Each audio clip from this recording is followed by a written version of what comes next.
जो इस वीडियो में हम लोग सॉल्व करेंगे एनसीईआरटी के एक्सरसाइज 5.6 का क्वेश्चन नंबर 5।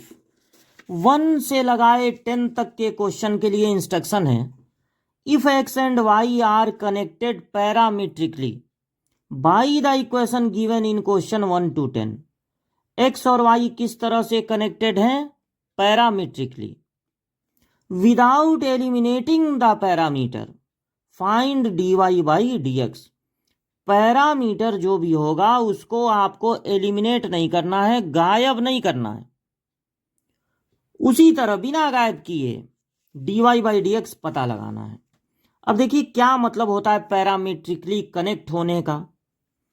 ये जो कैलकुलस की बुक है जिसमें आप लिमिट, डिफरेंशिएशन, इंटीग्रेशन ये सब पढ़ते हैं, ये कहती है कि x, y, z, theta, phi, u, v और t ये सब वेरिएबल है।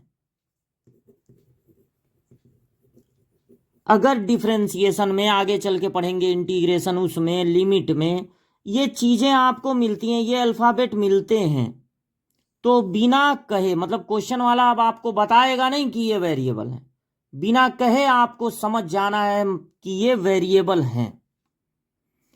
जब कभी x को अलग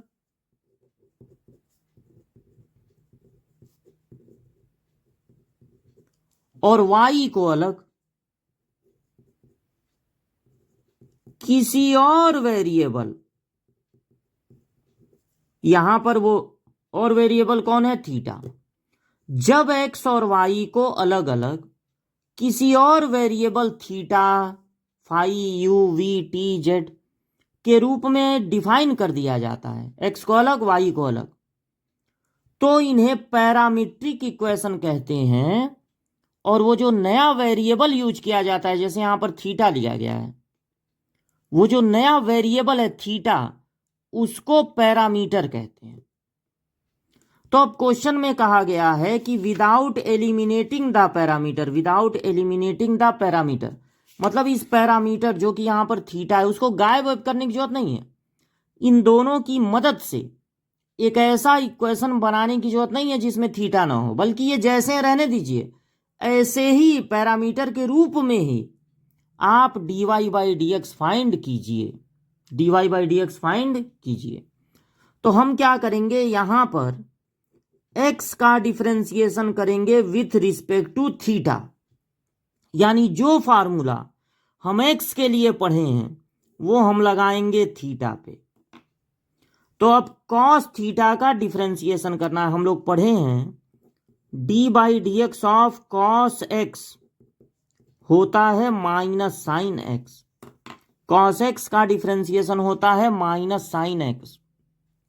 यहां पे एक्स पे रूल नहीं लगाना है, with respect to theta d y d x by D theta, यानी कि थीटा पे रूल लगाना है। थीटा ही समझिए एक्स है, तो जैसे कॉस एक्स का होता है माइनस साइन एक्स, वैसे कॉस थीटा का हो जाएगा माइनस साइन थीटा।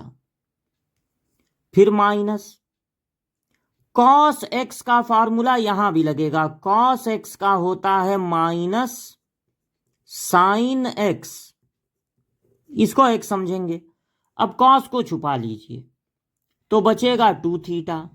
फिर इसमें 2 थीटा के डिफरेंशिएशन से मल्टीप्लाई करना पड़ेगा, जैसे 2x का होता है डिफरेंशिएशन 2, केवल x का डिफरेंशिएशन 1 होता है, तो यहां पर थीटा, जब थीटा पे रूल लगेगा तो थीटा का डिफरेंशिएशन 1 होगा, तो 2 1 जा 2।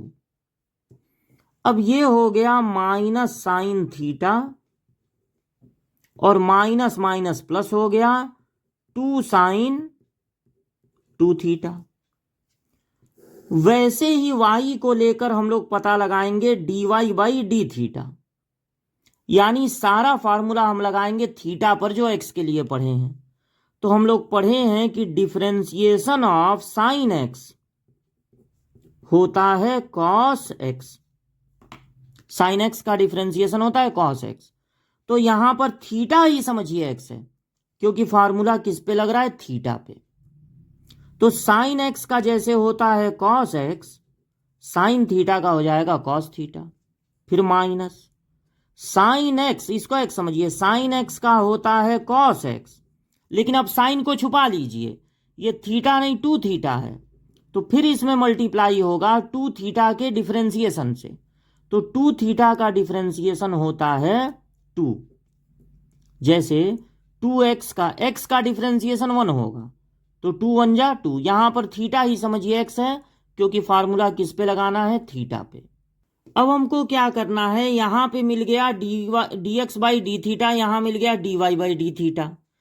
अगर D Y by D theta को डिवाइड कर दिया जाए D x by D theta से, मतलब ये जो D Y by D theta है यानी cos theta minus 2 cos 2 theta, इसको इससे डिवाइड कर दिया जाए, तो इसको पहले लिख लीजिए, प्लस वाला पहले, 2 sine 2 theta minus sine theta, d theta cancel हो गया, तब आपको मिल जाएगा d Y by d x.